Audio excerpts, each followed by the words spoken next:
യാക്കോബ് 2:1 1 തെസ്സലോനി 3-ാം അധ്യായത്തിൻ്റെ കണ്ടിന്യൂഷനാണ്. യാക്കോബ് 2:1 വായിച്ചേ.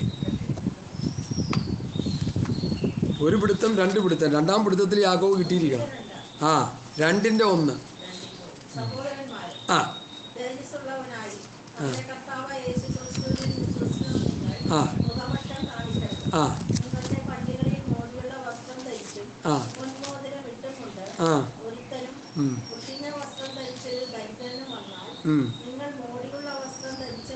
നോക്കി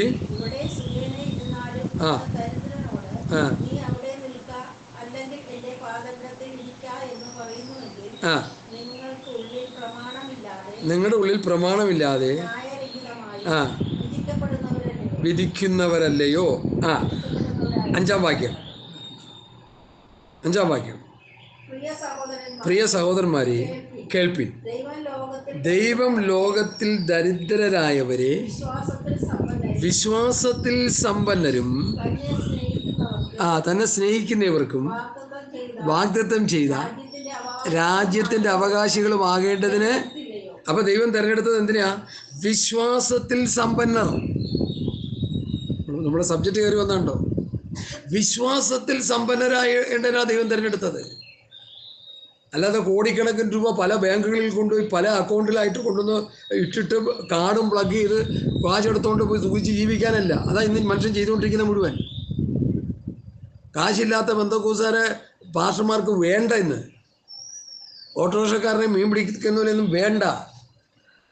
ഗൾഫ് ജോലിക്കാരെയും പിന്നെ വലിയ വലിയ 4-5 ശമ്പളം മേടിക്കുന്നവരെയൊക്കെ മതി. വിശ്വാസത്തിൽ സമ്പന്നരായ ഒരു വിശ്വാസം ഉണ്ടെങ്കിൽ അവൻ്റെ ഉച്ചി നോക്കി അടിച്ചിരുത്തും അവിടെ. എനിക്കറിയാമല്ലോ, എനിക്ക് എക്സ്പീരിയൻസ് ഉണ്ടല്ലോ, അതുകൊണ്ടാണ് ഞാൻ ഈ പറയുന്നത്.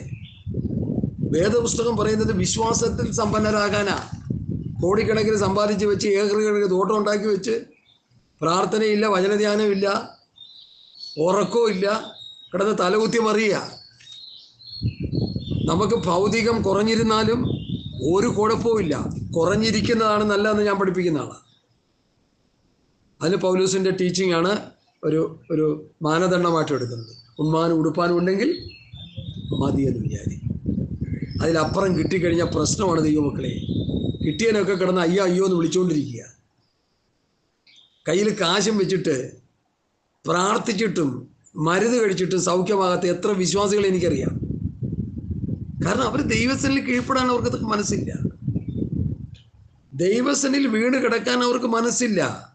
അവരുടെ സമ്പത്ത് കൊണ്ട് കാര്യങ്ങൾ അവർ പരിഹരിക്കാൻ നോക്കുക. നടക്കില്ല. അതതിൻ്റെ കാര്യം. ഡോക്ടർ മാധവൻ, നിങ്ങൾക്കറിയാമോ, കേരളത്തിലെ ഏറ്റവും വലിയ ക്യാൻസർ രോഗപ്രതിരോധ വിദഗ്ധനാണ് പുള്ളി. ക്യാൻസർ രോഗത്തിന് ഏറ്റവും നല്ല ട്രീറ്റ്മെൻറ്റ് കൊടുക്കുന്ന ആളാണ് ഡോക്ടർ മാധവൻ. അദ്ദേഹവും ഒരു വലിയ ഹൈ പൊസിഷനിലുള്ള ഒരു ലേഡിയുമായിട്ട് ഒരു സംഭാഷണം ഞാൻ ശ്രദ്ധിക്കാനിടയായി. ആ സ്ത്രീയോട് അദ്ദേഹം പറഞ്ഞു, എത്ര പണമുള്ളവനാണെങ്കിലും, എത്ര സ്ഥാനമാനങ്ങൾ വഹിക്കുന്ന ആളാണെങ്കിലും, എത്ര കോടീശ്വരനാണെങ്കിലും, ഈ രോഗം മനുഷ്യന് വന്നു കഴിഞ്ഞാൽ അവൻ വെറും വേസ്റ്റാണ്. അവൻ്റെ സൗന്ദര്യം നഷ്ടപ്പെടും, അവൻ്റെ പണം നഷ്ടപ്പെടും, അവൻ്റെ എല്ലാം നഷ്ടമായിട്ട് അവൻ്റെ ഒരു കീടം പോലെ, ഒരു കൃമി പോലെ ആയിരിക്കും. ആരാ പറഞ്ഞത്? പിണറായിയും അവരൊന്നുമല്ല. ഒരു മനോഹരനായ ഒരു ഡോക്ടർ, ക്യാൻസർ രോഗ വിദഗ്ധൻ. ഒത്തിരി പേരെ സൗഖ്യമാക്കിയിട്ടുണ്ട് പുള്ളി. ഒത്തിരി പേര് സൗഖ്യമാകാതെയും പോയിട്ടുണ്ട്. ആ അനുഭവ സമ്പത്ത് വെച്ച് അദ്ദേഹം ആ സ്ത്രീയോട് പറഞ്ഞൊരു ടോക്കാണ്. ഞാൻ കേട്ടിട്ട് ഞെട്ടിപ്പോയി. അതുകൊണ്ട് നമുക്ക് പണത്തിൽ അഹങ്കരിക്കാൻ പാടില്ല എന്ന് അദ്ദേഹം പറയാനിടയായി. എന്തൊക്കെ ഉണ്ടെന്ന് പറഞ്ഞാലും നമ്മൾ അതിലൊന്നും അഹങ്കരിക്കാൻ നമുക്ക് വകയില്ല.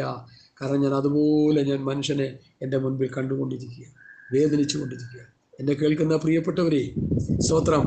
നമുക്ക് പ്രശംസിക്കാനായിട്ട് പണമോ ധനമോ അങ്ങനെയുള്ള ഒന്നുമല്ല എൻ്റെ പൗലോസ് പറയുന്നു, എൻ്റെ പ്രശംസ കർത്താവിലാണ്. ധനവാൻ തൻ്റെ ധനത്തിൽ പ്രശംസിക്കരുത്, ജ്ഞാനിതൻ്റെ ജ്ഞാനത്തിൽ പ്രശംസിക്കരുത്, ബലവാൻ തൻ്റെ ബലത്തിൽ പ്രശംസിക്കരുത്.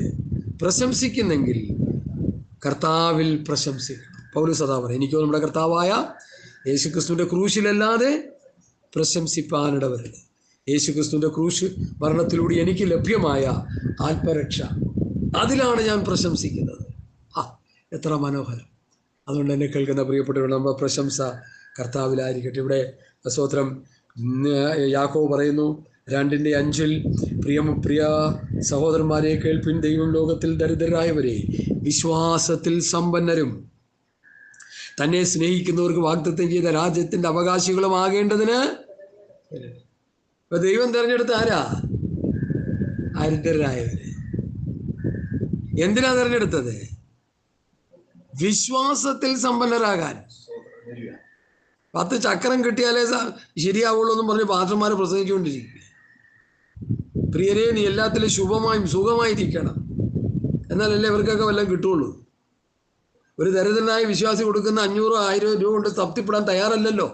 ഒരു ഞായറാഴ്ച വരുമ്പോൾ ഒരു 3000, 4000, 5000 രൂപ കൈ വെച്ച് കൊടുത്താലേ പാസ്റ്ററിന്റെ കണ്ണ് തെളിയുള്ളൂ. മനസ്സിലായോ? 500 രൂപ സ്തോത്രാഴ്ച ഇട്ടോണം എന്ന് പറയുന്ന പാസ്റ്റർ എറണാകുളം പട്ടണത്തിലുണ്ട്. നിങ്ങൾക്കറിയാമോ? ഇവരെയൊക്കെ നമ്മൾ കഷ്ണമായി നുറുക്കുന്നതിൻ്റെ കാര്യം അതാ. മനസ്സിലാക്കണം. 500 രൂപ കുറഞ്ഞ് സ്തോത്രാഴ്ച ഇടരുത്. 250 പേരുണ്ട്. ഒരു ആഴ്ചത്തെ സ്തോത്രാഴ്ച എത്രയായി? 2.5 ലക്ഷം രൂപയായി. ഈ കാശും കൊണ്ട് സൂചിച്ച് പുളച്ച് നടക്കുക അവനൊക്കെ. ഈ ജനത്തെ മുഴുവൻ നരകത്തിൽ തള്ളിക്കളഞ്ഞിട്ട്. ഈ അപ്പോസ്തലന്മാർ ശുശ്രൂഷിച്ച് അതിന് വേണ്ടിയാണോ?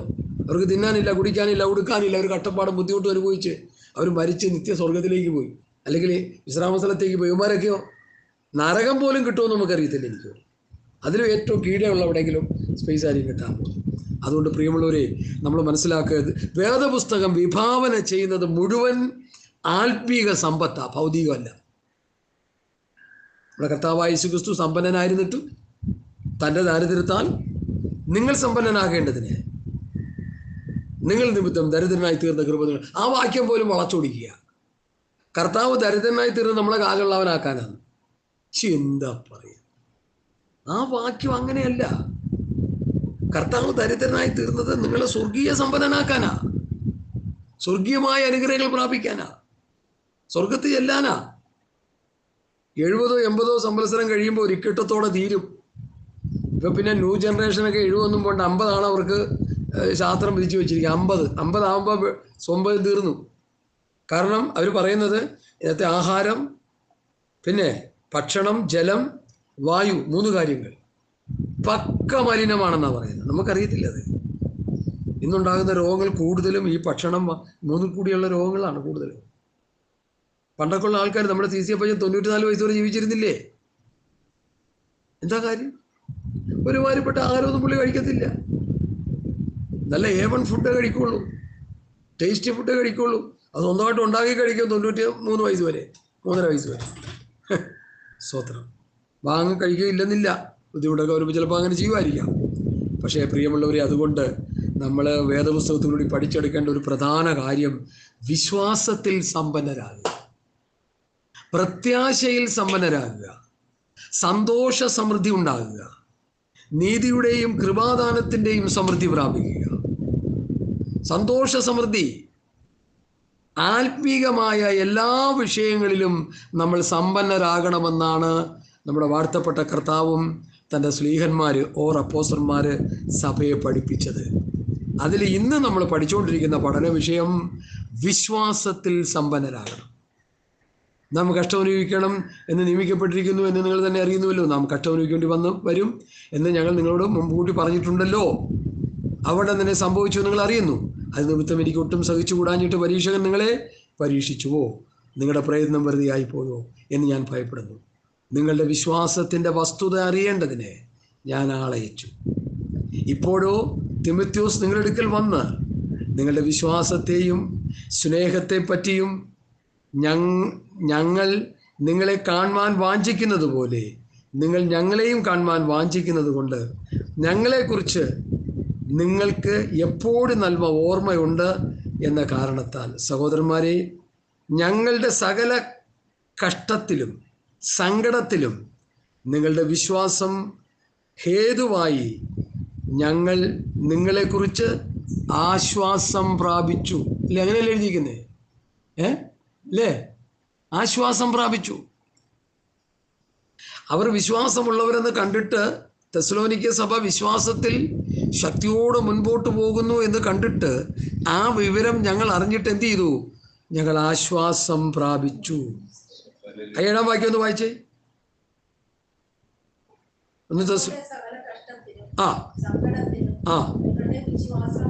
നിങ്ങളുടെ വിശ്വാസം ഹേതുവായി ഞങ്ങൾ നിങ്ങളെക്കുറിച്ച് ആശ്വാസം പ്രാപിച്ചു. ഏത് സാഹചര്യത്തിലാ? കഷ്ടത്തിലും സങ്കടത്തിലും. കഷ്ടത്തിലാണ്, സങ്കടത്തിലാണ് അവർ തെസ്സലോനിക്ക സഭ പോകുന്നത്. പക്ഷെ വിശ്വാസമുണ്ട് അവർക്ക്. ഇങ്ങനെയുള്ള സഭ ഇന്ന് ഭൂമിയിലുണ്ടോ എവിടെയെങ്കിലും? അതാണ് നമ്മൾ സ്വപ്നം കാണുന്നത്. 2-3 പേർ കൂടുന്നിടത്ത് കർത്താവിൻ്റെ സാന്നിധ്യം ഉണ്ടെന്ന് കർത്താവ് പറഞ്ഞു. 5 പേരുണ്ടെങ്കിൽ മതി, 10 പേരുണ്ടെങ്കിൽ മതി, കൂടുതലൊന്നും വേണ്ട. ആളെ കൂട്ടി കാശുണ്ടാക്കണ പരിപാടിയൊന്നും ഇവിടെ ഇല്ല. സ്തോത്രം. വിശ്വാസത്തിൽ നമ്മൾ സമ്പന്നരായിരിക്കുക, പ്രത്യാശയിൽ സമ്പന്നരായിരിക്കുക, കർത്താവ് വന്നാൽ ഒരുങ്ങിയിരിക്കുക, ഉണർന്നിരിക്കുക. അതൊക്കെ ഈ ആത്മീയമായ കാര്യങ്ങൾ, അല്ല വേറെന്താ? എനിക്ക് ഈ ലേഖനം വായിച്ചപ്പോൾ തന്നെ എനിക്ക് തലയങ്ങ് പെരുക്കുന്ന പോലെ തോന്നുന്നു. കാരണം അത്ര എന്താ ഈ പറഞ്ഞു വെച്ചിരിക്കുന്നവര്. തിമോത്തിയോസിനെ തെസ്സലോനിക്ക സഭയിലേക്ക് അയച്ചത് അവിടെ ഫണ്ട് റൈസ് നടത്താനും പന്തല് കെട്ടാനും മറ്റു കാര്യങ്ങളൊന്നും പറയാനല്ല. അവിടെ വിശ്വാസികളെല്ലാം വിശ്വാസത്തിൽ കരുത്തന്മാരായി നിൽക്കുന്നുണ്ടോ, ശക്തന്മാരായി നിൽക്കുന്നുണ്ടോ, പതറിപ്പോകാതെ, ക്ഷീണിച്ചു പോകാതെ, തളർന്നു പോകാതെ, ആരോഗ്യത്തോടെ, വിശ്വാസത്തിൽ ആരോഗ്യമുള്ളവർ എന്ന് തീത്തോസിന്റെ ലേഖനത്തിൽ പറയുന്നു. അതിൻ്റെ അർത്ഥം എന്താ? നല്ല വിശ്വാസമുള്ളവരായിരിക്കാന്ന്. എന്തൊക്കെ വന്നാലും. ഇവിടെ വെള്ളപ്പൊക്കം ഉണ്ടായി, വെള്ളം കയറും എന്ന് പറഞ്ഞപ്പോൾ നമ്മുടെ CC അപ്പച്ചൻ പറഞ്ഞെന്താ? വെള്ളം കയറി ചാട്ട് പോടാ എൻ്റെ പാട്ട്. ഇവിടെ നിന്ന് എല്ലാവരും കുടി ഒഴിപ്പിച്ചുകൊണ്ട് പോയില്ലേ അങ്ങോട്ടും ഇങ്ങോട്ടുമൊക്കെ. പുള്ളി പറഞ്ഞെന്താ? മക്കളെല്ലാം അപ്പ അങ്ങോട്ടും അപ്പ എങ്ങും മണ്ണില്ല, അപ്പൊ ഇവിടെ ചാകാൻ പോകും, നിങ്ങൾ പാട്ടിന് വന്നു ഓടിച്ചു വിട്ടല്ലാത്ത. ഇത്രയും വയസ്സായ കാലത്തിന് വെള്ളം കയറി ചാകാനാണ്. അങ്ങനെ ആയിക്കോട്ടെ, ഉള്ള വിശ്വാസം അതാ, ചാകത്തില്ലെന്ന്. വെള്ളം കുടിച്ചാണോ ചത്തത്? അല്ലല്ലോ. ഹല്ലേലൂയ. അതുകൊണ്ട് പ്രിയമുള്ളവരെ, നമ്മുടെ വിശ്വാസം പോലെ നിനക്ക് ഭവിക്കട്ടെ എന്ന് കർത്താവ് ആ രക്തസ്രാവക്കാരെ സ്ത്രീയോട് പറഞ്ഞത് കർത്താവിൻ്റെ പ്രവൃത്തി അല്ല. അത് നമ്മൾ മനസ്സിലാക്കണം. കർത്താവിൻ്റെ പ്രവൃത്തിയാൽ സൗഖ്യം പ്രാപിച്ചത്, ഉയർപ്പിച്ചത് ചരിത്രങ്ങളൊക്കെ ഉണ്ടില്ലെന്നില്ല. എന്നാൽ രക്തസ്രാവക്കാരി സ്ത്രീയും ശതാധിപന്റെ ആ രോഗിയായ ദാസനും സൗഖ്യമായത് അവരുടെ വിശ്വാസമാണ്. അങ്ങനെയല്ല എഴുതിയിരിക്കുന്നത്. സ്ത്രീയെ, നിന്റെ വിശ്വാസം നിന്നെ രക്ഷിച്ചിരിക്കും. നമുക്ക് എന്നെ വിശ്വാസമുണ്ട്. മൂക്കൊലിപ്പ് വരുമ്പോൾ കുപ്പി എടുത്തുകൊണ്ട് ഓടുകയല്ലേ? കുത്തിയിരുന്ന് പ്രാർത്ഥിക്കുക, മാനസാന്തരപ്പെട്ട് പ്രാർത്ഥിക്കുക, ചെയ്തു പോയ തെറ്റുകുറ്റങ്ങളെ ഓർത്ത് അനുദപിക്കുക, കരയുക, നിലവിളിക്കുക. പ്രാർത്ഥിച്ചു കഴിയുമ്പോൾ കർത്താവ് സൗഖ്യം തരുമല്ലോ, ബലം തരുമല്ലോ, ശക്തി തരുമല്ലോ. ഞാനിതൊരു അതിശോക്തിയായിട്ട് പറയുകയല്ല. കർത്താവിൻ്റെ ദാസന്മാർ, അപ്പോസ്തലന്മാർ തരുന്ന പഠനമാണ് ഞാനീ പറഞ്ഞുകൊണ്ടിരിക്കുന്നത്. അവരൊക്കെ അങ്ങനെ ചെയ്തവരാണ്. അവരുടെ പിന്തുടർച്ചക്കാരായ പെന്തോക്കോസ് പ്രസ്ഥാനത്തിൻ്റെ പിതാക്കന്മാരും അങ്ങനെ ചെയ്തവരാ. അവരുടെ തലമുറകൾ വന്നപ്പോൾ എല്ലാം വഷളായി പോയി, എല്ലാം നശിച്ചു പോയില്ല. ഒരെണ്ണമില്ല ഉപ്പ് നോക്കാൻ. പിന്നെ ഒരു ഗുണമുണ്ട്. 5-6 ബാങ്കിലൊക്കെ കോടിക്കണക്കിന് 16,000 കോടി, 20,000 കോടി. താറാവിൻ്റെ പുറകെ നടന്നവന് 16,000 കോടി. അപ്പോഴല്ലേ നമ്മുടെ യോസഫേട്ടൻ പറഞ്ഞു, താറാവിൻ്റെ പുറകെ നടന്നെങ്കിൽ പുള്ളി തുറയായിട്ട് പോയല്ലേ. ഇപ്പോൾ എവിടെ പോയി? അംശവടിയും പിടിച്ച്, സർപ്പവും കൈ പിടിച്ച്, വിശ്വാസവും നഷ്ടപ്പെടുത്തി, ചുവന്ന വസ്ത്രവും ഉടുപ്പും ഇട്ട്. ചുവന്ന ഉടുപ്പിടുന്നത് വെളിപ്പാട് പുസ്തകം 17-ാം അധ്യായത്തിൽ ഒരു വേശ്യയെക്കുറിച്ച് പറയുന്നുണ്ട്. ചുവന്ന വസ്ത്രം, ധൂമവസ്ത്രം ധരിച്ചൊരു സ്ത്രീ ഇരിപ്പുണ്ട്, വേശ്യാസ്ത്രീ. ചുവന്ന വസ്ത്രം ധരിക്കുന്ന വസ്ത്രത്തിന് കളറിനൊക്കെ വ്യത്യാസം ഉണ്ടെന്നേ. എന്താ ഈ പറയണം? നമ്മൾ ഉദ്ദേശിക്കുന്ന പോലെയൊന്നും അല്ല. നമുക്കിതൊന്നും അറിയില്ലല്ലോ, അതുകൊണ്ടല്ലേ ഈ പറയുന്നത്. അതുകൊണ്ട് ഞാൻ എന്തിനു പറഞ്ഞു എന്ന് ചോദിച്ചാൽ, നമ്മൾ നല്ല വിശ്വാസമുള്ള വിശ്വാസികളായിരിക്കും. എന്തെല്ലാം പ്രശ്നങ്ങൾ വന്നാലും. നമ്മുടെ CC ഇടയ്ക്കിടയ്ക്ക് ഇങ്ങനെ പറയുമായിരുന്നു, ആകാശം കീഴ്മേൽ മറിഞ്ഞാലും നമുക്കൊന്നും പേടിക്കാനില്ല. കാരണം നമ്മുടെ പ്രാണൻ കർത്താവിൻ്റെ കയ്യിലിരിക്കുക. മാക്സിമം നമ്മുടെ ഈ കൂടാരം പൊളിച്ചു കളയാൻ കഴിയും. നമ്മുടെ ഉള്ളിലെ ആത്മാവ് ഇതിലേക്ക് പോകാൻ കഴിയും. അതാണ് വിശ്വാസം. ആ മനുഷ്യനിൽ ഞാൻ കണ്ട പ്രത്യേകത അതാണ്. അടുക്കൽ വരുന്നവർക്കൊക്കെ ഇഷ്ടംപോലെ ഭക്ഷണം കൊടുത്ത്, ബിരിയാണിക്ക് ബിരിയാണി, കോഴി ബിരിയാണി, മീൻ ബിരിയാണി, പിന്നെന്താ ആട് ബിരിയാണി, പിന്നെ വെജിറ്റബിൾ ഫുഡ്, ഇതെല്ലാം വാങ്ങി തിന്നല്ലോ. എത്ര പേരുണ്ട് വിശ്വാസത്തിൽ നിൽക്കാൻ? ഇപ്പോൾ എത്ര പേരുണ്ട്? വെറും വിരലെണ്ണാവുന്ന ആൾക്കാരല്ലേ ഉള്ളൂ. എല്ലാം പോയല്ലോ. എവിടെ പോയി? എന്താ പുള്ളി പഠിപ്പിച്ച വചനത്തിൻ്റെ കുഴപ്പമായിരുന്നോ? അല്ലല്ലോ.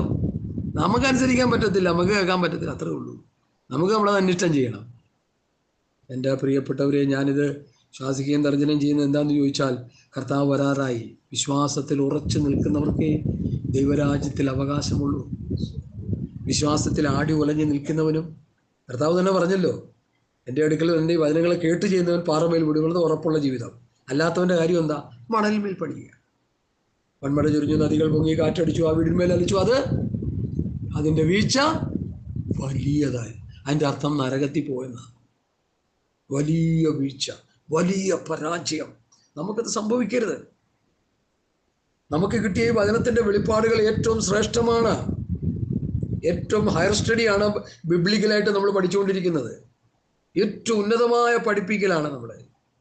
ചില ക്ലാസ് എടുക്കാൻ പോകുന്നതൊക്കെ പ്രൊഫസർമാരുടെ വീടുകളിലൊക്കെ ക്ലാസ് എടുക്കുന്നത്, അല്ല ചുമ്മാ ഓട്ടോറിക്ഷക്കാരൻ്റെ വീട്ടിലൊന്നുമല്ല. മനസ്സിലായോ? തലയിലപ്പുറമ്പിലുള്ള രണ്ടുപേരും കോളേജ് പ്രൊഫസർമാരാണ്.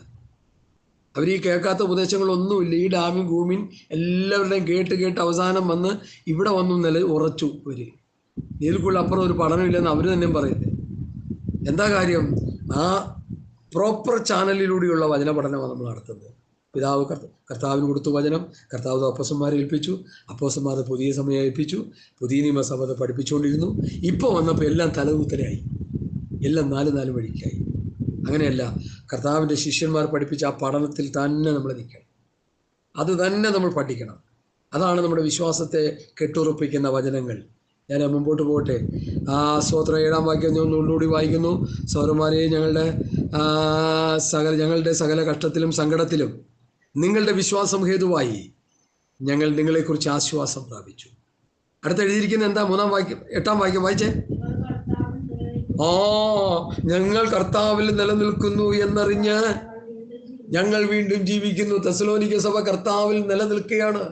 ഇവിടെ നിലംപരിയായിട്ട് കിടക്കാം ഓരോന്ന്. തെസ്സലോനിക്ക സഭ കർത്താവിൽ നിലനിൽക്കുന്നു എന്നറിഞ്ഞ് പൗലൂസും സ്തേഫാനോസും പൗലൂസും സൊസ്തനോസും കൂടെയുള്ള ഒത്തിരി പേരുണ്ടല്ലോ. അവരൊക്കെ എന്ത് ചെയ്തു? അവരെന്ത് ചെയ്തെന്ന് എഴുതിയിരിക്കുന്നത്? അവർ വീണ്ടും ജീവിക്കുന്നു. നിങ്ങളുടെ അടുത്ത് നമ്മുടെ ദൈവത്തിൻ്റെ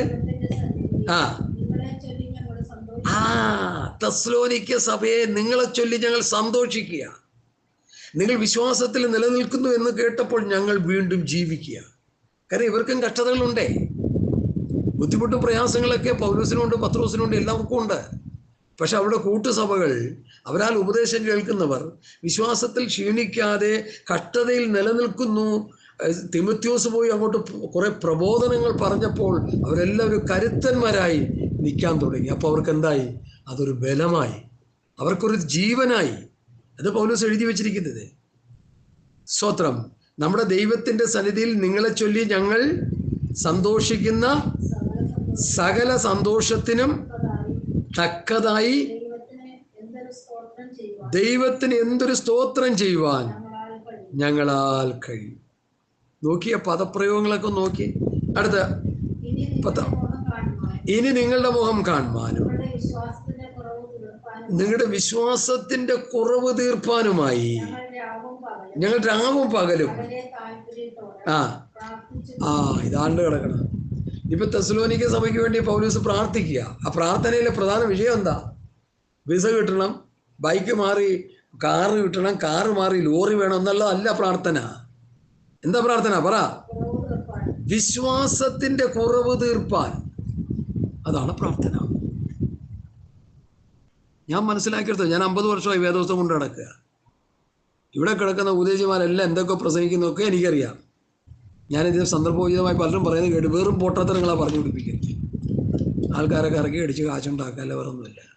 എന്നാൽ പൗലൂസ്, തിമോഥെയോസ്, തീത്തോസ്, ഫിലമോന്, അവരുടെ കൂടെയുള്ള കർത്താവിൻ്റെ വിലപ്പെട്ട ദാസന്മാരെല്ലാം സഭകളിൽ പോയി ഇങ്ങനെ റൗണ്ടായിട്ട് പോയി പ്രസംഗിച്ച് വിശ്വാസത്തിൽ വിശ്വാസികളെ ഉറപ്പിച്ച് ദൈവരാജ്യത്തിന് കൊള്ളാകുന്നവരാക്കി നിർത്തി. ഇതാണ് നമുക്കും ഇന്നത്തെ കാലഘട്ടത്ത് വേണ്ടത്, മറ്റൊന്നല്ല. പാസ്റ്റർമാരും ശുശ്രൂഷകന്മാരെല്ലാം ഇത് നന്നായിട്ട് മനസ്സിലാക്കണം. അവർ കഠിനാധ്വാനം ചെയ്തുകൊണ്ട് വരുന്ന കാശ് മേടിച്ചു കൊണ്ടുവന്ന് തിന്ന് കൊച്ചുങ്ങളെയും പഠിപ്പിച്ച് തന്നിട്ട പ്രകാരം ജീവിച്ചാലേ അവസാനം എന്ത് ചെയ്യും? കണക്ക് കൊടുക്കേണ്ടി വരും. അഭിപ്രായത്തിൽ പൗലോസ് പറയും, നിങ്ങളെ നടത്തുന്നവരനുസരിച്ച് അവർ കണക്ക് കൊടുക്കണം, കണക്ക് ബോധിപ്പിക്കണം. അവിടെ അവസാനം ഫയലായിട്ട് എല്ലാം പറയും എത്ര വിശ്വാസികളെ അങ്ങ് എത്തിച്ചെന്നുള്ളത് അവിടെ കണക്ക് കൊടുക്കണം. നമ്മൾ ചെയ്തു കൂട്ടുന്ന എല്ലാത്തിനും, ഞാൻ ഈ പറയുന്ന വചനപ്രഘോഷണത്തിന് ഞാൻ ദൈവത്തോട് കണക്ക് കൊടുക്കണം. അതാ എനിക്ക് പേടി, അല്ല എനിക്ക് വേറെ ഒന്നുമില്ല. ഞാൻ എൻ്റെ മുമ്പിലുള്ള വിശ്വാസികളെ വചനത്തിൽ ഉറപ്പിക്കുന്നു ഇല്ലയോ എന്ന് കർത്താവിൻ്റെ മുമ്പാകെ ഞാൻ ചെന്ന് പറയേണ്ടി വരും. അല്ല അവരെ വെച്ച് ഞാൻ തിന്നുകൊണ്ടിരുന്നാലേ അതിന് കണക്ക് ഞാൻ കൊടുക്കേണ്ടി വരും. വിശ്വാസികളുടെ സ്വോത്രാഴ്ചയും ദശാംശവും വാങ്ങി ഭക്ഷിക്കാൻ പാടില്ലെന്നൊന്നുമില്ല. അത് വചനത്തിൻ്റെ വ്യവസ്ഥയാണ്. അത് വാങ്ങി ഭക്ഷിക്കണം.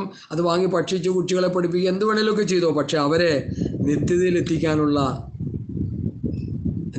നിത്യതയിലെത്തിക്കാനുള്ള അപൂർണ ഉത്തരവാദിത്വം ശുശ്രൂഷകന്മാരിൽ നിക്ഷിപ്തമാണ്. ഈ വയനാട്ടിലൊക്കെ യാത്ര ചെയ്യുമ്പോൾ വലിയ കൊടും വളവുകളൊക്കെ ഉണ്ട്. കൊക്കകളൊക്കെ ഉള്ള വളവുകളുണ്ട്. കൊക്കകളുള്ള വളവുകളുണ്ട്. ആ വളവിലൂടെ ഒരു ഡ്രൈവർ സീറ്റിംഗ് കപ്പാസിറ്റി 50 പേരെ വെച്ചുകൊണ്ടാണ് യാത്ര ചെയ്യുന്നത്. 50-60 പേര് എത്ര സീറ്റിംഗ് കപ്പാസിറ്റി? ഈ 50 പേരുടെയും ജീവൻ ആരുടെ കയ്യിരിക്കുക? ഡ്രൈവറുടെ കയ്യിരിക്കുക. അവനൊന്ന് അശ്രദ്ധ കാണിച്ച ഈ 50 എണ്ണവും അവനും പോകും. അതുപോലെയാണ് സഭ.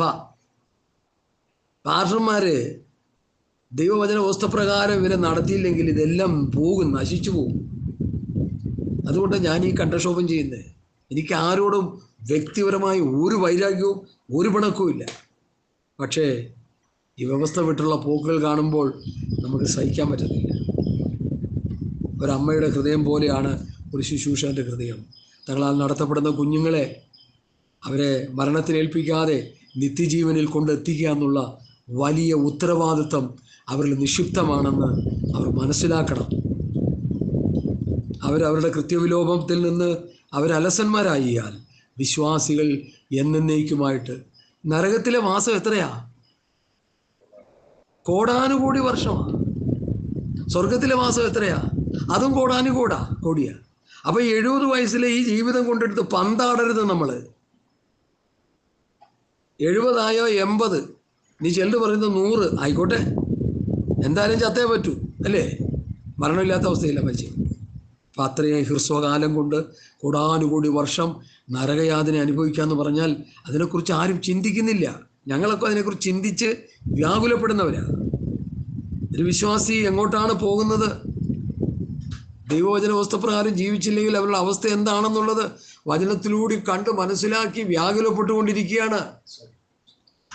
അതുകൊണ്ട് വാത്സല്യ പ്രിയമുള്ളവരെ, ഈ പൗലോസ് പറയുന്ന പ്രബോധന വാക്യം നമ്മൾ നന്നായിട്ടൊന്ന് മനസ്സിലാക്കണം. ഇനി നിങ്ങളുടെ മുഖം കാണുവാനും നിങ്ങളുടെ വിശ്വാസത്തിൻ്റെ കുറവ് തീർപ്പാനുമായി ഞങ്ങൾ രാവും പകലും താല്പര്യത്തോടെ പ്രാർത്ഥിച്ചുകൊണ്ടിരിക്കുക. അപ്പം 2 കാര്യങ്ങൾ നമുക്ക് ഈ ലേഖനത്തിൽ നിന്ന് പഠിക്കാൻ കഴിയുന്നു. ഒന്ന്, വിശ്വാസത്തിൻ്റെ കുറവ് തീർക്കാൻ വേണ്ടി അവരെ പ്രബോധിപ്പിക്കുന്നു, അല്ലേ? വചനത്തിലൂടെ അവരെ ഉറപ്പിക്കുന്നു. 2, അവർക്ക് വേണ്ടി പ്രാർത്ഥിക്കുന്നു. ഇത് ചെയ്യുന്ന പാസ്റ്റർമാർ എത്ര പേരുണ്ട് ഈ ലോകത്ത്? അങ്ങനെ ഉണ്ടെങ്കിൽ സംഭവം രക്ഷപ്പെട്ടു. അവരെ ഉപദേശം കൊടുത്തും അവർക്ക് വേണ്ടി പ്രാർത്ഥിച്ചും അവരെ ക്രിസ്തുവിൽ തികഞ്ഞവരാക്കി നിർത്തുക, അവരെ നിത്യതയിലെത്തിക്കുക. അല്ലാതെ എന്ത് ശുശ്രൂഷയാണ് നിങ്ങൾക്കെന്ന് ഞാൻ ചോദിക്കുക. ഒരു സാധു മനുഷ്യനെ ഞാൻ ചോദിക്കും, എന്ത് ശുശ്രൂഷ? എൻ്റെ ഗാനം വെച്ചാൽ പറഞ്ഞ പോലെ, എവിടെ പോണു പാസ്റ്ററെ? ഞാൻ ഇത്രയും വരെ പോവാ. ഇവിടെ വരുന്നു. അച്ഛൻ അന്വേഷിച്ചപ്പോൾ അയാൾ ദുബായി പോവുക. കാശുണ്ടാക്കി വരുമ്പോൾ അച്ഛന് കൊടുക്കേണ്ടത്, അതുകൊണ്ടാണ് പോകുന്നത്. അതാണ് വിശ്വാസം. അതുണ്ടാക്കാൻ നടക്കുക. അവിടെ എവിടെയൊക്കെ പോയി മലന്നും കവന്നും വീണുമൊക്കെ കാശുണ്ടാക്കുക. സ്വത്രം. അതുകൊണ്ട് വളരെ ഹൃദയത്തിൽ തട്ടിയ ഒരു ലേഖന ഭാഗമായിട്ടാണ് എനിക്കിത് മനസ്സിലായത്. വിശ്വാസത്തിൽ വിശ്വാസികളെ ഉറപ്പിക്കുക. എന്തൊക്കെ പ്രശ്നം വന്നാലും, പ്രതികൂലങ്ങൾ വന്നാലും, പോരാട്ടങ്ങൾ വന്നാലും അചഞ്ചലമായ ഒരു വിശ്വാസത്തിൻ്റെ ഉടമയായി ഒരു വിശ്വാസിയെ രൂപപ്പെടുത്തി എടുക്കുക. അതിന് വചനപ്രഘോഷണവും അല്ലെങ്കിൽ പ്രസംഗവും പ്രാർത്ഥനയും ഒരു ശുശ്രൂഷകനിൽ നിന്ന് ഉണ്ടാകണം. അല്ലാതെ കുറെ ചെപ്പടി വിദ്യ കാണിച്ചാലൊന്നും വിശ്വാസിയൊന്നും നന്നാകത്തില്ല. ഇതൊക്കെ കുറെ കണ്ടതാ. എൻ്റെ 67 വയസ്സ് ഈ നവംബർ 12 ആകുമ്പോൾ എനിക്ക് 67 വയസ്സാകുക. 67 11 67 വയസ്സായി. ഈ 67 വയസ്സ് കൊണ്ട് പല സർക്കസും ഞാൻ കണ്ടതാണ്. പല പരിപാടികളും ഞാൻ കണ്ടത്. ഇതൊന്നും ഗുണമല്ലെന്ന് മനസ്സിലാക്കി മാറിയിരിക്കുക പ്രാർത്ഥിച്ചുകൊണ്ട്. കർത്താവ് വൈകുന്നിടത്ത് പോയി വചനം പറയും, അല്ലെങ്കിൽ മാറിയിരുന്ന് പ്രാർത്ഥിച്ചുകൊണ്ടിരിക്കും. ഒരു കുഴപ്പമില്ല. ഐ എം ഹാപ്പി, സന്തോഷവാനാണ്, പ്രത്യാശയുള്ളവനായിരിക്കുന്നു. കർത്താവിൻ്റെ ഒരു വേണ്ടി കാത്തിരിക്കുക. ട്രംപ് പ്രസിഡന്റ് ആയാലൊന്നും എനിക്ക് സന്തോഷമൊന്നുമില്ല. അത് അവർക്ക് അവരുടേതായ കാര്യങ്ങൾ, അതൊന്നും ആത്മീയമായി സന്തോഷിക്കാനൊന്നുമില്ല. അതുകൊണ്ട് പ്രിയമുള്ളവരെ, നമുക്ക് വിശ്വാസത്തിൽ ഉറയ്ക്കാം. അബ്രഹാമിൻ്റെ വിശ്വാസം എന്തായിരുന്നു? അദ്ദേഹം നമ്മൾ പഠിച്ചില്ല എന്തായിരുന്നു അത്? ആശയ്ക്ക് വിരുദ്ധമായ ആശയോടെ വിശ്വസിച്ചു, വിശ്വാസത്തിൽ ക്ഷീണിച്ചില്ല, വിശ്വാസത്തിൽ ശക്തിപ്പെട്ടു, വിശ്വാസത്തിൽ സംശയമുണ്ടായില്ല. മരിച്ചവരെ ജീവിപ്പിക്കുകയും ഇല്ലാത്തതിന് ഉള്ളതിനെ പോലെ വിളിച്ചു വരുത്തുകയും ചെയ്യുന്ന ഒരു ദൈവമുണ്ടെന്ന് വിശ്വസിച്ചു. അവന് കൊടുത്ത വാഗ്ദത്തത്തെ അവൻ വിശ്വസിച്ചു. ആ വിശ്വസിച്ച വാഗ്ദത്ത നിവൃത്തി പ്രാപിച്ചു. അതാണ് ഇസഹാക്ക്. ഇന്ന് കിടന്ന് അടിക്കുന്നവരുടെയൊക്കെ അപ്പൻ ഇസഹാക്കിന്റെ സന്തതിയാണ് ഇസ്രായേൽ ജനം. ഹല്ലേലൂയ. ഒരുവൻ 100 പേരെ ഓടിക്കും, ഒരുവൻ 1000 പേരെ ഓടിക്കും. അതാണ് അവരുടെ പവർ. ഇസ്രായേലിന്റെ ശക്തിയുടെ മുൻപിൽ ലോകം നമിക്കുകയാണ്. കാരണം അത്ര പവർഫുള്ളാണ് അവർ. ദൈവത്തിന്റെ ജനമാണ്. അബ്രഹാമിന്റെ കൊച്ചുമക്കളാണെന്നേ, ദൈവത്തിന്റെ വാഗ്ദത്ത സന്തതികളാണെന്നവരെ. അതുകൊണ്ടാണ് അവർ ശക്തന്മാരായിരിക്കുന്നത്. നമുക്ക് റോമാലേഖനത്തിൽ നമ്മളെങ്ങനെയുള്ളവരാണെന്നും കൂടി പഠിക്കാൻ അങ്ങ് നിർത്താൻ പോവാം. 3-4 മിനിറ്റ് കൂടി ഉള്ളൂ. എടുക്കാം നമുക്ക്. ഞാൻ ഏതാ പറഞ്ഞ? 1 കൊരിന്ത്യർ 9-ാമത്തെ. നമ്മൾ ആരാണെന്ന് നമ്മളൊന്ന് മനസ്സിലാക്കും. റോമറാണോ ഞാൻ പറഞ്ഞത്? റോമറാ പറഞ്ഞു. ഓക്കെ റോമർ 9. റോമർ 9 നമ്മളിങ്ങനെ ഒരു പഠനം പഠിക്കുകയാണ്. അതുകൂടി പഠിക്കാൻ നിർത്താൻ പോവാം. അതിൻ്റെ ഹല്ലേലൂയ, സ്തോത്രം 9 മുതൽ ഞാനങ്ങ് വായിക്കാം. ശ്രദ്ധിച്ച് കേൾക്കണേ. സ്തോത്രം. ഞാൻ ക്രിസ്തുവിൽ സത്യം പറയുന്നു, ഞാൻ പറയുന്നത് പോഷ്കല്ല. എനിക്ക് വലിയ ദുഃഖവും ഹൃദയത്തിൽ ഇടവിടാതെ നോവുമുണ്ട് എന്ന് എൻ്റെ മനസാക്ഷി എനിക്ക് പരിശുദ്ധാത്മാവിൻ സാക്ഷിയായിരിക്കുന്നു. ജഡപ്രകാരം എൻ്റെ ചാർച്ചക്കാരായ എൻ്റെ സഹോദരന്മാർക്ക് വേണ്ടി ഞാൻ എന്നെ തന്നെ ക്രിസ്തുവിനോട് വേർപെട്ട് ശാപഗ്രസ്തനാകുവാൻ ആഗ്രഹിക്കുമായിരുന്നു. സ്തോത്രം. അവർ ഇസ്രായേല്യർ. പുത്രത്വവും തേജസ്സും നിയമങ്ങളും ന്യായപ്രമാണവും ആരാധനയും വാഗ്ദത്തങ്ങളും അവർക്കുള്ളത്, ഇസ്രായേലിനുള്ളതാണെന്ന് പറയുക. പിതാക്കന്മാരും അവർക്കുള്ളവർ തന്നെ. ജഡപ്രകാരം ക്രിസ്തുവും അവരിൽ നിന്നാണ് ജനിച്ചിരിക്കുന്നത്, ഇസ്രായേൽ മക്കളിൽ നിന്ന് ജനിച്ചിരിക്കുക. ഒരു വലിയ മർമ്മം പറയാൻ പോവാ, ശ്രദ്ധിച്ച് എഴുതി പറഞ്ഞ് നിർത്തുകയാണ്. അവൻ സർവ്വത്തിനും മീതെ ദൈവമായി എന്നേക്കും വാഴ്ത്തപ്പെട്ടവൻ. ആമേൻ. ദൈവവചനം വൃഥാവ് പോയെന്നല്ല, ഇസ്രായേലിൽ നിന്ന് ഉത്ഭവിച്ചവർ എല്ലാം ഇസ്രായേല്യർ എന്നും അബ്രഹാമിന്റെ സന്തതിയാകിയാൽ എല്ലാവരും മക്കളെന്നും വരികയില്ല. ഇസഹാക്കിൽ നിന്ന് ജനിക്കുന്നവൻ നിന്റെ സന്തതി എന്ന് വിളിക്കപ്പെടും. അബ്രഹാമിന്റെ കൂടാരത്തിൽ 2 മക്കളുണ്ടായിരുന്നു. ആരൊക്കെയാ? ഒന്ന് ഇസ്മേല്, ഒന്ന് ഇസഹാക്ക്. അപ്പൊ ഇവിടെ ദൈവം പറയുന്നു, ഇസഹാക്കിൽ നിന്ന് ജനിക്കുന്നവനാണ് സ്തോത്രം നിന്റെ സന്തതി എന്ന് വിളിക്കപ്പെടും എന്നേ ഉള്ളൂ. അതിൻ്റെ അർത്ഥമോ, ജഡപ്രകാരം ജനിച്ച മക്കളല്ല ദൈവത്തിൻ്റെ മക്കൾ, വാഗ്ദത്ത പ്രകാരം ജനിച്ച മക്കളത്രേ സന്തതി എന്നെണ്ണുന്നു. ഈ സമയത്തേക്ക് ഞാൻ വരും, അപ്പോൾ സാറ ഒരു മകനുണ്ടാവും എന്നല്ലോ വാഗ്ദത്ത വചനം. അത്രയുമല്ല, റബേക്കയും നമ്മുടെ പിതാവായ ഇസഹാക്കിനാൽ ഗർഭം ധരിച്ചു. കുട്ടികൾ ജനിക്കുകയോ ഗുണമാകട്ടെ ദോഷമാകട്ടെ ഒന്നും പ്രവർത്തിക്കുകയോ ചെയ്യും മുമ്പ് തെരഞ്ഞെടുപ്പിൻ പ്രകാരമുള്ള ദൈവനിർണയം പ്രാപിച്ചു. സ്തോത്രം. പ്രവൃത്തികൾ നിമിത്തമല്ല, വിളിച്ചവൻ്റെ ഇഷ്ടപ്രകാരം നിമിത്തം തന്നെ വരേണ്ടതിന് മൂത്തവനെ ഇളയവനെ സേവിക്കും എന്ന് അവളോട് അരുളി ചെയ്തു. ഞാൻ യാക്കോബിനെ ദുഷിച്ചു, യേശാവിനെ ദുഷിച്ചു. യാക്കോബിനെ സ്നേഹിച്ചു, യേശാവിനെ ദുഷിച്ചിരിക്കുന്നു എന്ന് എഴുതിയിരിക്കുന്നുവല്ലോ. ആകയാൽ നാം എന്ത് പറയുണ്ടോ? ദൈവത്തിൻ്റെ പക്കൽ അനീതിയുണ്ടോ? ഒരു നാളുമില്ല. എനിക്ക് കരുണ തോന്നണം എന്നുള്ളവരോട് കരുണ തോന്നുകയും എനിക്ക് കനിവ് തോന്നണം എന്നുള്ളവരോട് കനി തോന്നുകയും ചെയ്യും എന്ന് എഴുതിയിരിക്കുന്നുവല്ലോ. അപ്പോൾ ഇവിടെ ഈ 15-ാം വാക്യം വരെ വായിച്ചാൽ നിർത്തുക. ഇവിടുത്തെ പ്രധാന വിഷയം ഈ അധ്യായത്തിലെ 8-ാം വാക്യം ഒന്ന് വായിച്ചേ. റോമർ 9:8. അതിൻ്റെ അർത്ഥമോ, ജഡപ്രകാരം ജനിച്ച മക്കളല്ല ദൈവത്തിന്റെ മക്കൾ, വാഗ്ദത്ത പ്രകാരം ജനിച്ച മക്കളെ അത്രേ സന്തതി എന്നുണ്ടെന്നു. അപ്പോൾ ഇവിടെ 2 മക്കളുണ്ട്. ഒന്ന് ജഡപ്രകാരം ജനിച്ച ഹാഗാറിന്റെ മോനായ ഇസ്മയേൽ. 2 സാറയിൽ നിന്ന് വാഗ്ദത്തം മൂലം ലഭിച്ച ഇസഹാക്ക്. നമ്മളിതിൽ ഏത് സന്തതിയാ? നമ്മൾ വാഗ്ദത്ത സന്തതിയാ.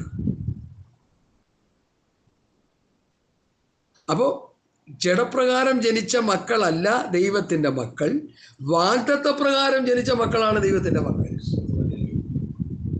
അപ്പൊ ഇസ്രായേൽ മക്കളിൽ ഹാഗാറിന്റെ സന്തതികളിൽ നിന്ന് ജനിച്ചവരാരും ദൈവത്തിന്റെ അവകാശികളല്ല. അവർ ജഡപ്രകാരം ജനിച്ചവരാ. കാരണം ഹാഗാർ ദാസിയ, ദാസിയുടെ മകനാണ് ഇസ്മയേൽ. ഇസ്മയേലിന്റെ സന്തതിയാണ് ഏശാവ്. ഈ കിടക്കുന്ന മുഴുവൻ, ഈ അറബ് രാജ്യങ്ങൾ കിടക്കുന്ന മുഴുവൻ ആരാ? ഹാഗാറിന്റെ സന്തതി പരമ്പരകളാ, ഇസ്മയേലിന്റെ സന്തതി പരമ്പരകളാ. ഇവരാണ് വഴക്കും അടിയും ബഹളവും യുദ്ധവും രക്തവും ഒക്കെ മതി ഇവർക്ക്. ചോരക്കര കാണുക, രക്തം മണക്കണവർക്ക്, അതാണ് ഇവിടെ സ്വഭാവം. സ്വത്രം പിടിച്ചോണ്ട് പോയ അടിമകൾ, ഈ എന്താ പറയാ, പിടിച്ചോണ്ട് പോയ ഇസ്രായേൽ മക്കളെ എന്ത് ചെയ്ത അവര്? കൊന്ന് കൊലവിളി നടത്തുക അവര്. ചോര കാണണം അവർക്ക്. അതാ അവരുടെ ഈ ജഡസന്തതികളാ. എന്നാൽ ഇസഹാക്കിന്റെ മക്കൾ ആരാ? വാഗ്ദത്ത സന്തതികളാ. എന്നിട്ട് ഞാൻ യെശയ്യാപ്രവചനം 53-10 വാക്യത്തിലേക്ക് ഞാൻ നിങ്ങളെ കൊണ്ടുപോകും. അത് പറഞ്ഞ് ഞാനങ്ങ് നിർത്തുക. യെശയ്യാവ് 53-10 അത് വായിച്ചു പഠിക്കുമ്പോൾ എത്ര മനോഹരമാണെന്നറിയാം. എന്നാൽ അവനെ തകർത്ത് കളയുവാൻ യഹോവയ്ക്ക് ഇഷ്ടം തോന്നി. അവന് കഷ്ടം വരുത്തി. അവൻ്റെ പ്രാണൻ ഒരു അകൃത്യയാഗമായി തീർന്നിട്ട് അവൻ ഒരു സന്തതിയെ കാണുകയും ദീർഘായുസ് പ്രാപിക്കുകയും ചെയ്തു. യേശു ക്രിസ്തു ക്രൂശിൽ കിടന്നുകൊണ്ടൊരു വാഗ്ദത്ത സന്തതിയെ കണ്ടു. അതാരാണ്? ഫ്രാൻസിസ്, ജൂലി സഹോദരി, പാസ്റ്റർ, ആലി, സജു, എല്ലാം നമ്മൾ ആ വാഗ്ദത്ത സന്തതി. യേശു ക്രിസ്തു ക്രൂശിൽ കിടന്ന കണ്ട വാഗ്ദത്ത സന്തതിയാണ് നമ്മൾ. അവരാണ് യഥാർത്ഥ മക്കൾ. അബ്രഹാമിന്റെ കടിപ്രദേശത്തു നിന്നും യാക്കോബിന്റെ സന്തതി പരമ്പരകളിൽ നിന്നും ഒരു വാഗ്ദത്ത സന്തതി ഉളവായി വന്നു. അതാണ് ആ 12 ഗോത്രങ്ങൾ. നമ്മളാരാ? കുരിശുമൂട്ടിൽ ജനിച്ച ദൈവത്തിന്റെ മക്കൾ. യേശു ക്രിസ്തു ക്രൂശിൽ കിടന്നുകൊണ്ടത്. അപ്പൊ ഈ 53-10 നന്നായിട്ട് മനസ്സിലാക്കണം. എന്നാൽ അവനെ തകർത്ത് കളയാൻ അയാൾക്ക് ഇഷ്ടം തോന്നി. അവന് കഷ്ടം വരുത്തി. അവന്റെ പ്രാണൻ ഒരു അകൃത്യയാഗമായി തീർന്നിട്ട് അവനൊരു സന്തതിയെ കാണുകയും ദീർഘായുസ് പ്രാപിക്കുകയും ചെയ്തു. ഒരു സന്തതിയെ കണ്ടു. യേശു ക്രിസ്തു മരിക്കുന്ന ക്രൂശിൽ കിടന്നൊരു സന്തതിയെ കണ്ടു. പുതിയ നിയമസഭയിലെ വിശ്വാസികളെ കണ്ടു. ഇന്നേക്ക് 2000 വർഷങ്ങൾക്ക് മുമ്പ് എന്നെയും നിങ്ങളെയും ക്രൂശിൽ കിടന്നുകൊണ്ട് കർത്താവ് ആത്മാവിൽ കണ്ടു. എത്ര സന്തോഷം! സന്തോഷം ഇല്ലേ? ആ വാഗ്ദത്ത സന്തതികളാണ് നമ്മള്. ഇസ്രായേൽ മക്കളെക്കാളും പവർഫുള്ളാണ് നമ്മള്. നമുക്ക് വിലയും നിലയും ഉണ്ട്, നമുക്ക് പദവിയുണ്ട്. കല്യാണത്തിന് വരുന്ന വിളിക്കപ്പെട്ടവർ വന്ന് അവിടെ ഇരിക്കുന്നേ, മരച്ചോട്ടിലും അവിടെ ഇവിടെയൊക്കെ ഇരിക്കും. മണവാട്ടി അവിടെ ഇരിക്കുന്നേ. അത് മണവാളനോട് കൂടെ, അതാ മറുപടി. മണവാളന്റെ അടുത്ത് മണവാട്ടി, അതാ ഞാനും നിങ്ങൾ. ആ വാക്യം എടുത്തൊന്ന് വായിച്ചേ, അതോട് വായിച്ചപ്പോൾ നിർത്താം. തെസ്സലോനിക്ക ലേഖനം 4-ാം അധ്യായം 1 തെസ്സലോനി 4-ന്റെ ഹല്ലേലൂയ, സ്തോത്രം. എത്ര മനോഹരമായ ഒരു വചന വെളിപ്പാടാണ് കർത്താവ് നമുക്ക് തന്നത്. വായിച്ചാട്ടെ. എത്രയാ പറഞ്ഞ്? തെസ്സലോനി 1 തെസ്സലോനി 4-ന്റെ 1 തെസ്സലോനി 4. ഇപ്പോൾ വായിച്ചുകൊണ്ടിരിക്കുന്ന അധ്യായത്തിന്റെ ഞാൻ വായിക്കാം. 13 തൊട്ട് വായിക്കാം. സഹോദരന്മാരെ, നിങ്ങൾ പ്രത്യാശയില്ലാത്ത മറ്റുള്ളവരെ പോലെ ദുഃഖിക്കാതിരിക്കേണ്ടത്, നിദ്ര കൊള്ളുന്നവരെ കുറിച്ച് അറിവില്ലാതിരിക്കുന്നത് നിങ്ങൾ ആഗ്രഹിക്കുന്നു. യേശു മരിക്കുകയും ജീവിച്ചെഴുന്നേൽക്കുകയും ചെയ്തു എന്ന് വിശ്വസിക്കുന്നു എങ്കിൽ അങ്ങനെ തന്നെ ദൈവം നിദ്ര കൊണ്ടുവരും യേശു മുഖാന്തരവരോടുകൂടി വരുത്തും. കർത്താവിന്റെ പ്രത്യക്ഷത വരെ ജീവനോട് ശേഷിക്കുന്നവരെ നാം നിദ്ര കൊണ്ടവർക്ക് മുൻപാകയില്ല. നിങ്ങൾ കർത്താവിന്റെ വചനത്താലോട് പറയുന്നു. കർത്താവ് തൻ ഗംഭീരനാഥത്തോടും പ്രധാനതോന്റെ ശബ്ദത്തോടും ദൈവത്തിന്റെ കാഹളത്തോടും കൂടി സ്വർഗത്തിൽ നിന്ന് ഇറങ്ങി വരികയും ക്രിസ്തുവിൽ മരിച്ചവർ മുമ്പ് ഉയർത്തെഴുന്നേൽക്കുകയും ചെയ്യും. പിന്നെ ജീവനോടെ ശേഷിക്കുന്നവരായി നാം അവരോട് ഒരുമിച്ച് ആകാശത്തിൽ കർത്താവിനെ എതിരിപ്പാൻ മേഘങ്ങളെടുക്കപ്പെടും. ഇങ്ങനെ നാം എപ്പോഴും കർത്താവിനോട് കൂടെ ഇരിക്കും. മണവാളൻ ഇരിക്കുന്നതിൻ്റെ തൊട്ടപ്പുറത്ത് മണവാട്ടി ഇരിക്കും. കർത്താവിനോട് കൂടെ നമ്മളായിരിക്കും. യഹൂദന്മാർ വന്ന് കല്യാണ പന്തിയിൽ അവിടെ ഇവിടെയൊക്കെ വന്ന് നിൽക്കുമ്പോൾ സഭ കർത്താവിനോട് കൂടെ. കാരണം എന്താ? കർത്താവിൻ്റെ രക്തം കൊണ്ട് വീണ്ടെടുത്തത്. അവരെ വീണ്ടെടുത്തത് എന്തുകൊണ്ടാ? വെള്ളി കൊണ്ടും പൊന്നുകൊണ്ടുമാണ്. അവരുടെ വീണ്ടെടുപ്പിൻ്റെ പ്രതിഭാത്മിക സൂചകമായി ആടുകളെയും കാളകളെയും ഒക്കെ അറുത്ത് ഒരു വീണ്ടെടുപ്പിന് വേണ്ടി അവർ രക്തം ചൊരിഞ്ഞു. ആക്ഷരിക കാളകളെയും ആടുകളെയും ചൊരിഞ്ഞ് രക്തം ചൊരിഞ്ഞ് യാഗം കഴിച്ച് അവരെ വീണ്ടെടുത്തു. അതാണ് യാഗം കഴിച്ച വിശുദ്ധന്മാരെ എൻ്റെ അടുക്ക് കൂട്ടുവിനെന്ന് 50 സങ്കീർത്തനം 5-ാം അധ്യായത്തിൽ പറയുന്നത്. യാഗം കഴിച്ച് നിയമം ചെയ്ത വിശുദ്ധന്മാരെ എൻ്റെ അടുക്കൽ കൂട്ടുവിനെന്ന് പറഞ്ഞാൽ പുതിയ നിയമവിശ്വാസിയല്ലാതെ പഴയ നിയമവിശ്വാസികളാ. സങ്കീർത്തനത്തിലെ വാക്യമാണ്. ഇവിടെ പറയുന്നു നാം എപ്പോഴും കർത്താവിനോട് കൂടെ ഇരിക്കും. നമ്മുടെ യാഗം എന്താ അതുപോലും അറിയത്തില്ല. സൗരന്മാരെ ഞാൻ ദൈവത്തിൻ്റെ മനസ്സിൽ ഓർപ്പിച്ച് നിങ്ങളെ പ്രബോധിപ്പിക്കുന്നത്, നിങ്ങൾ ബുദ്ധിയുള്ള ആരാധനയായി നിങ്ങളുടെ ശരീരങ്ങളെ ജീവനും വിശുദ്ധിയും ദൈവത്തിന് പ്രസാദമുള്ള ആത്മീയ യാഗം. അവിടെ ആക്ഷരിക യാഗം, ഇവിടെ ആത്മീയ യാഗം. കണ്ണുകളടയ്ക്കാൻ നമുക്ക് പ്രാർത്ഥിക്കാം. മനോഹരമായ ദൈവവചനത്തിൻ്റെ വെളിപ്പാട് അല്പസമയം സ്തോത്രം ചെയ്യാം. സ്തോത്രം, സ്തോത്രം, സ്തോത്രം, സ്തോത്രം, സ്തോത്രം, സ്തോത്രം, സ്തോത്രം, സ്തോത്രം, സ്തോത്രം.